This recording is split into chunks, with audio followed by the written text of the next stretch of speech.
It's Kirby back with another video for you. How are y'all today? Hope everything's going well. Hope your work week is going well. Had a few topics that I wanted to touch on today. It's about kids. I have two. I don't know if anybody watched my video, but if you do get a chance to check it out, go ahead and go check out Touch a Truck. It's just me and my family out this past weekend. Touch a Truck is what it is. It says it is. It's in downtown Opelika, Alabama. They do it every year. All kinds of cop cars, helicopters, trash trucks, dump trucks, school buses, classic cars, new cars, all kinds of fun stuff. But anyway, getting back to today's topic. We're talking about kids. We're talking about how these kids nowadays think they're special little snowflakes and they're more important than the team, or they're more important than anybody else on the team. It's just gotten to a point to where I can't even stand this millennial word. Like I can't stand it. From my estimation, the kids, I was born in 1987, so I do not, let me repeat, do not consider myself a millennial. My parents taught me how to work. That's that's how it is. You got to work for everything you got, whether it's life, sports, school, whatever. You got to work twice as hard. You got to work twice as hard as everybody else. But let me get back on topic. Family and how your family raises your kids is number one thing in turning out respectable human beings, in my estimation. I want my kids to have better than I had, most definitely. I want them to be more successful. I want them to have nicer things. But all at the same time, that's what my parents wanted for me. And I have no problem saying that, I was spoiled as a child. There's no ifs, ands, or buts about it. I got what I wanted. I had, when I turned 16, I had a car and I had gas, but all at the same time, I also had a full-time, part-time job. If I wasn't at school, I was at the feed store. And I don't know if anybody's ever worked at a feed store before, but feed store work ain't no joke when you're 5'5", 110 pounds at the time, and 50-pound bags of feed will teach you a lot of things about you and how much work you actually want to do. I want my kids.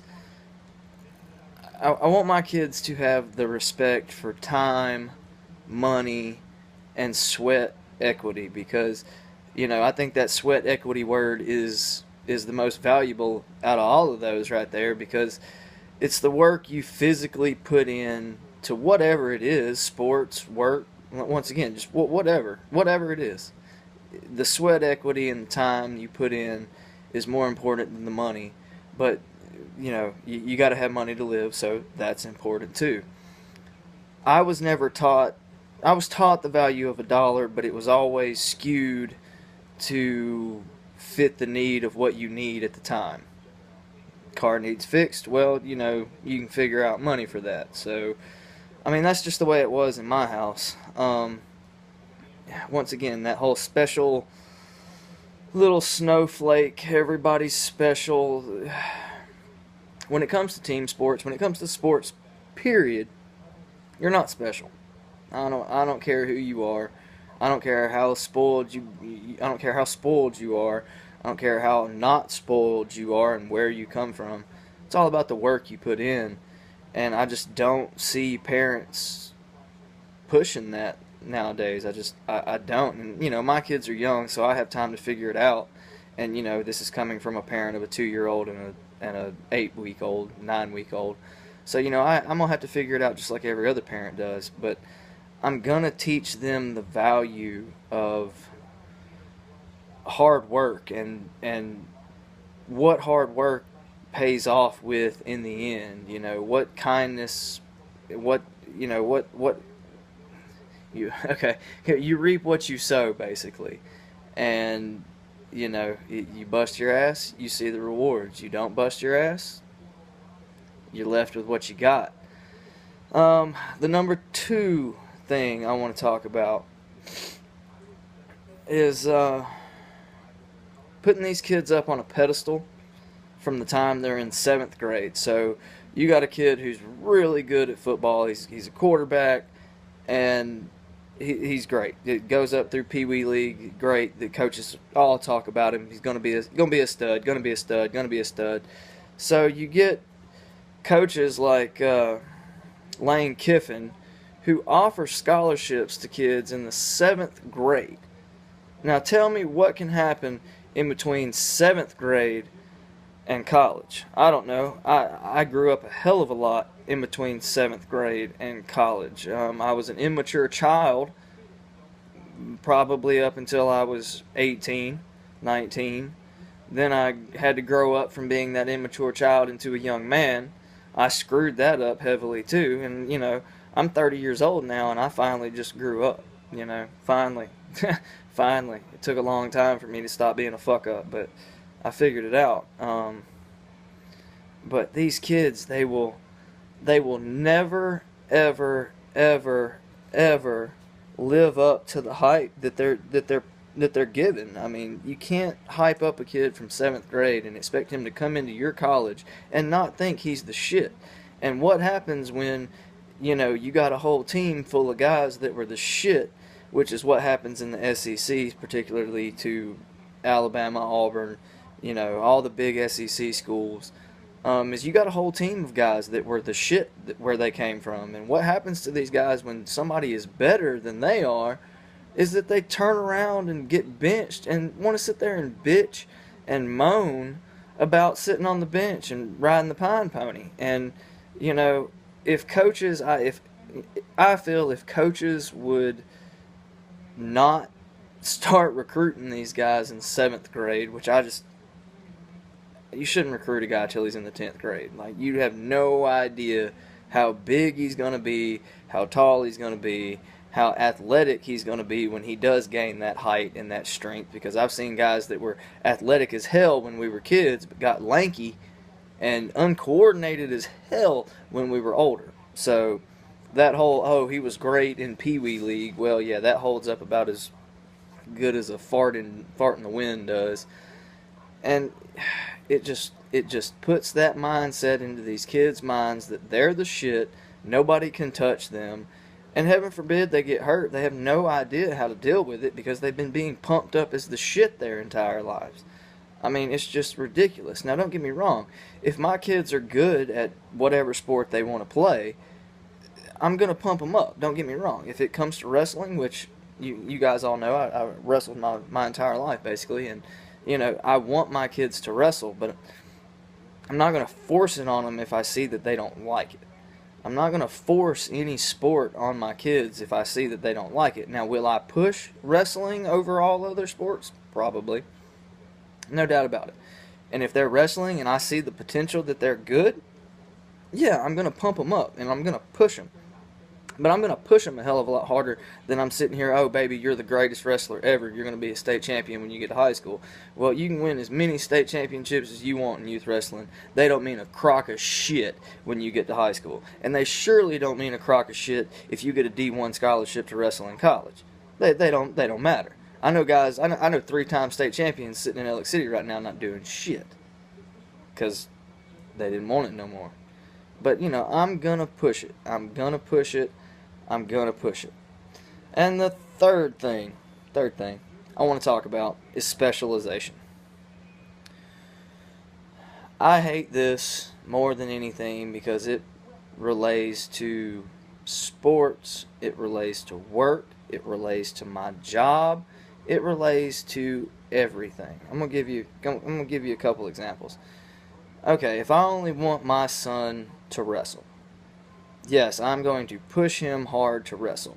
But there are only so many things that wrestling itself can teach you. Now, those are valuable life lessons that wrestling will teach you. But it also doesn't teach you the coordination to throw a ball. It doesn't teach you the coordination to kick a ball. You run, but you run distance and not speed. Any other sport out there, I want my kids to be well-rounded athletes and well-rounded human beings. If if wrestling is what they want to specialize in, yeah, sure, I'll back it up all the way. But I'm also going to tell them, as a youth, you need to play as many sports as we can get you in, man. We're gonna be playing youth league soccer, youth league wrestling, youth league baseball. We're not gonna play basketball unless he's just badass at it and really tall. But I just specialization, man. It just you want all these kids do their whole lives is play football or basketball, and I don't know about you, but I kind of specialized in wrestling. I mean, I played all youth league sports except for basketball, and I was actually pretty good at tennis. I like tennis a lot. But those other sports taught me better coordination, better balance, and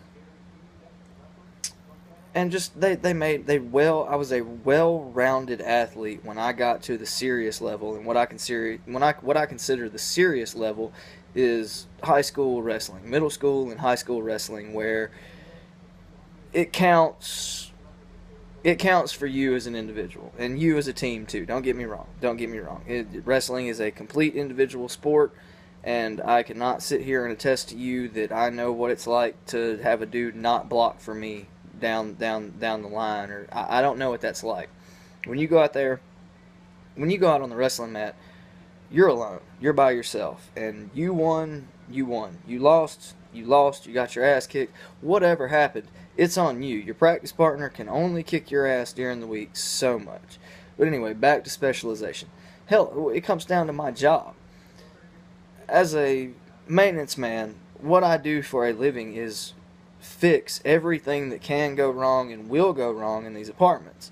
So if it's an electrical issue, plumbing issue, HVAC issue, outside drainage issue, roof, sidewalk, pool, I do it all. We are most definitely a dying breed of people that can actually do the job that I do and be proficient at everything. Now, you may call that jack of all trades, master of none, but I don't necessarily see that as a bad thing. I'm good at my job. That's what I tell people. I feel that I'm good at my job, and I know how to do a lot of things. I can pretty much fix damn near anything that breaks, and I like doing that. I like doing the job that I do because I'm good at it. You can call it cocky, you can call it whatever you want, but people want to specialize too damn much, man. You can't get somebody out here that can do it all. Everybody's going to be specialized in HVAC or be a plumber or, be an electrician. And that's great. That's all well and good. But you know how hard it is to find a tech in this business? To find a tech that knows his job, knows what he's supposed to do, can pretty much do what you do. And hell, my guy can finish up a job that I'm halfway through with, and I didn't tell him anything about it. I'm just like, hey, I'm halfway through X job. Hop over there and finish it for me. I got whatever else to go deal with. I'm basically, I'm the maintenance supervisor. I basically deal with work orders. I deal with all of it. I schedule everything. I'm not saying I do it all here because my tech does a hell of a lot every day. But it's just, oh man. It all. I'm gonna try and bring this all full circle. It all goes back to raising your kids the right way, and just making them good human beings. I've said it 100 times. Alabama can win national championship after national championship after national championship, and if they're producing shitty human beings, what are you really doing? I'd much rather go 8-5, 9-4, 10-2, 10-3 every year, and produce good quality human beings that are going to go out into the business world and make something for themselves, because it's something like 2% of college athletes go pro. So shape up, get your degree, stop trying to specialize, be a well-rounded person, athlete, human being, whatever you want to be. Raise your kids the right way, and just turn them out to be good human beings, guys. It would surprise you how much good home raising will do for a child. But I know this was kind of a serious subject. I usually don't do serious subjects, but I'm going to have to edit this a little bit, and I'll get it out to you as quick as I can, guys. I appreciate you viewing. Please like, share, subscribe. If you like my videos, please give me a thumbs up. I appreciate it. Appreciate all of the new subscribers. I've had about 3 this week, which is kind of odd. I have like 54 subscribers, so it's not that many, but to each and every one of you, I truly, truly appreciate it. I truly appreciate you watching my content. Have a good day. War Eagle.